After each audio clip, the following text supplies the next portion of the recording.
Phone చేస్తే బట్టిలేవట్టాడు, పొంగులెట్టేవాడు. ఎవరు చెప్పుకోను నేను. పోచారం శ్రీనివాసరెడ్డి అంటే నిన్న కాక మొన్న వచ్చిన రాజకీయ నాయకుడు కాదు. ఉమ్మడి రాష్ట్రం నుంచి నేటి తెలంగాణ వరకు ఎన్నో పదవులు అనుభవించిన అనుభవజ్ఞుడు, స్పీకర్గా పనిచేసిన వ్యక్తి. అలాంటి సీనియర్ నాయకుడు ఒక పార్టీ మారేటప్పుడు ఎంత ఆలోచిస్తారు? కాంగ్రెస్ పార్టీ అధికారంలోకి వచ్చాక రేవంత్ రెడ్డి స్వయంగా పోచారం ఇంటికి వెళ్లి పార్టీలోకి ఆహ్వానించారు. ఆ సమయంలో రేవంత్ రెడ్డి ఏమన్నారు? బాన్స్వాడ నియోజకవర్గంలో పెండింగ్ లో ఉన్న సమస్యలన్నింటినీ కేవలం 6 మాసాలలో పరిష్కరిస్తామని గ్యారంటీ ఇచ్చారు. ఆ మాట నమ్మి బాన్స్వాడ ప్రజల సంక్షేమం కోసమే తాను జాతీయ కాంగ్రెస్ కండువా కప్పుకున్నానని పోచారం చెబుతున్నారు.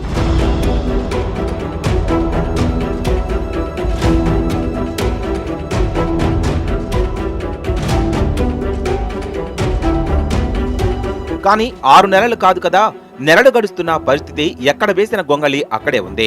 అభివృద్ధి సంగతి దేవుడెరుగు, కనీసం ఉన్న పనులకు ఫండ్స్ కూడా రావడం లేదు. రేవంత్ రెడ్డి చెప్పిన 6 మాసాల గడువు మాటలు నీటి మూటగానే మిగిలిపోయింది. రేవంత్ రెడ్డి ఇచ్చిన హామీలు కేవలం చేరికల కోసమే తప్ప అమలు చేయడానికి కాదని పోచారంకి ఇప్పటికే బాగా అర్థమైంది. అందుకే కార్యకర్తల మధ్య తన ఆవేదనను వెళ్లగక్కారు. అన్నం పెట్టుడు పరిస్థితి కష్టం కదా. అయితే రాజకీయ పరిణామాల వల్ల, కొంతమంది దౌర్భాగ్యులు చేసినటువంటి బాధల వల్ల నేను కొంత నిర్ణయం తీసుకొని మారాల్సి వచ్చింది. ఏమైంది, 100 కోట్లు ఎస్డీఎఫ్ ఉంటే 30 కోట్లు ఇచ్చారు, తర్వాత బంద్. దగ్గర 70 కోట్లు డబల్ బెడ్రూమ్ ఉంటే 20 కోట్లు ఇచ్చి 25 కోట్లు ఇచ్చి 45 కోట్లు ఇవ్వాలి, బంద్. పనులన్నీ పేమెంట్ లేక ఆగిపోతున్నాయి. ఆ కాంట్రాక్ట్ పని చేయమంటే పేమెంట్ ఇవ్వమని అంటున్నాడు. దావకార బాన్సుడు బంద్ అయింది, కోర్టు బంద్ అయింది. సిద్ధపరి వారి కాంట్రాక్ట్ 40 కోట్లు ఇవ్వాలి, వాడు బంద్ చేసిండు. ఫోన్ చేస్తే బట్టిలేవట్టాడు, పొంగులెట్టేవాడు. ఎవరు చెప్పుకోను నేను. పోచారం శ్రీనివాసరెడ్డి బయటపెట్టిన అత్యంత దిగ్భ్రాంతికరమైన విషయమేమిటో తెలుసా? ఈ కాంగ్రెస్ ప్రభుత్వంలో సీఎంగా ఉన్న రేవంత్ మాటకే విలువలేదట. అవును, మీరు విన్నది నిజమే.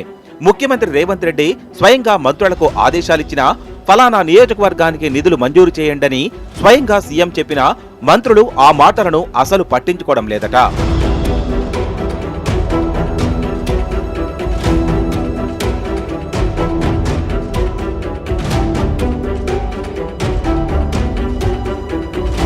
డిప్యూటీ సీఎం బట్టి విక్రమార్క కావచ్చు, రెవెన్యూ మంత్రి పొంగులేటి శ్రీనివాసరెడ్డి కావచ్చు, ముఖ్యమంత్రి మాటను బొత్తిగా వినడం లేదని పోచారం నేరుగా బయటపెట్టారు. ఒక రాష్ట్రంలో ముఖ్యమంత్రికి ఉన్న అధికారమెంత? సీఎం ఆదేశిస్తే దానికి అనుగుణంగా మంత్రులు నడుచుకోవాలి. కానీ ఇక్కడ సీన్ రివర్స్. రేవంత్ రెడ్డి కేవలం పేరుకే ముఖ్యమంత్రేనా? ఆయన మంత్రులపై ఆయనకు పట్టులేదా అని పోచారం మాటలు చూస్తుంటే స్పష్టంగా అర్థమవుతుంది.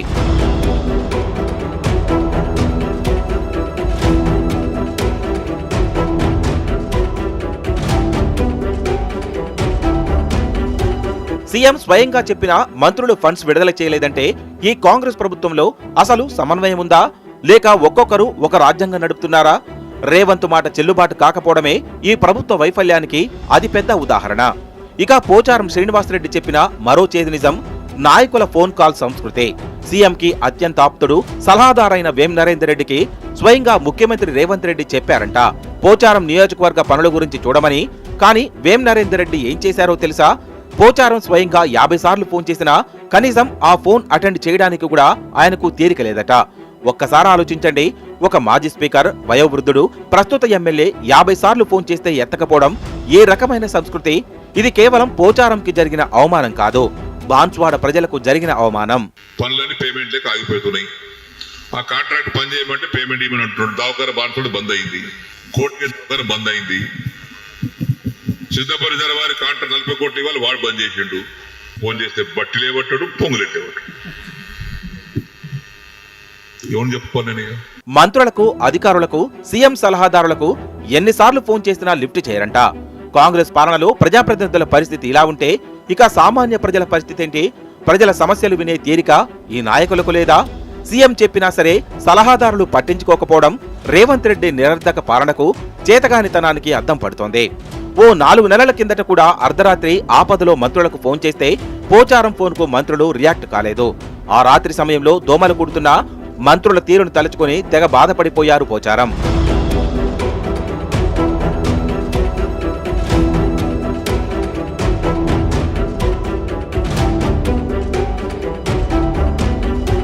అయితే ఇక్కడ ఓ ట్విస్ట్ ఉంది.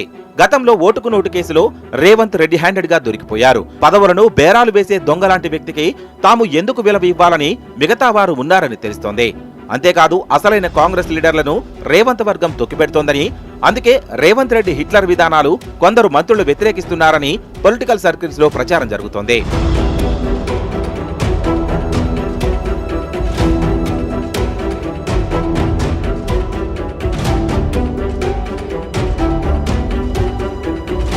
ఈ సమ్మేళనంలో పోచారం శ్రీనివాసరెడ్డి నిజాయితీగా ఒక విషయాన్ని అంగీకరించారు. అదేంటంటే ఇప్పటి కాంగ్రెస్ పాలనలో జరుగుతున్నదంతా శూన్యమని చెప్పారు. కేసీఆర్ ముఖ్యమంత్రిగా ఉన్నప్పుడు నియోజకవర్గంలో ఏదైనా సమస్య వస్తే ఒక్క ఫోన్ చేస్తే చాలు పనులు చకచకా అయిపోయేవి. నిధులకు ఏనాడు కొరత లేదు, అభివృద్ధికి బ్రేక్ పడలేదు. కానీ కాంగ్రెస్ పాలనలోకి వచ్చాక రూపాయి ఫండ్స్ లేవు, ఒక్క పని కూడా కావడం లేదు. కేసీఆర్ నాయకత్వంలో నియోజకవర్గం ఎలా అభివృద్ధి చెందిందో, ఇప్పుడు కాంగ్రెస్ పాలనలో ఎలా నాశనమవుతుందో పోచారం కళ్లకు కట్టినట్లు చెప్పారు. ఏం లేదు, ఉన్న మాట మాట్లాడంతే, రాష్ట్రం ఏం లేదు. ఈ ఫంక్షన్ వచ్చింది, కేసీఆర్ వచ్చింది, తప్పదు. ఎవరిచ్చి ధర్మం అది. కేసీఆర్ ను మోసం చేసి కాంగ్రెస్ లోకి వెళ్లడం తాను చేసిన అతిపెద్ద తప్పని పోచారం ఆవేదన చెందుతున్నారు. పరిస్థితుల ప్రభావం వల్ల నియోజకవర్గం బాగుపడుతుందనే ఆశతోనే ఆ నిర్ణయం తీసుకున్నాను తప్ప కేసీఆర్ ను వదిలి రావడం తనకు అస్సలు ఇష్టం లేదన్నారు. కేసీఆర్ పాలనే బంగారు పాలన అని, రేవంత్ పాలన పూర్తిగా ఫండ్స్ లేని ఫెయిల్యూర్ పాలన అని పోచారం చెప్పిన నిజాలతో తేటతెల్లమైంది.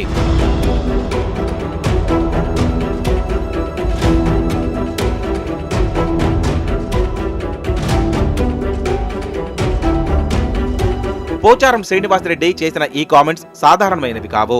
ఇవి రాబోయే రాజకీయ మార్పులకు నాందే.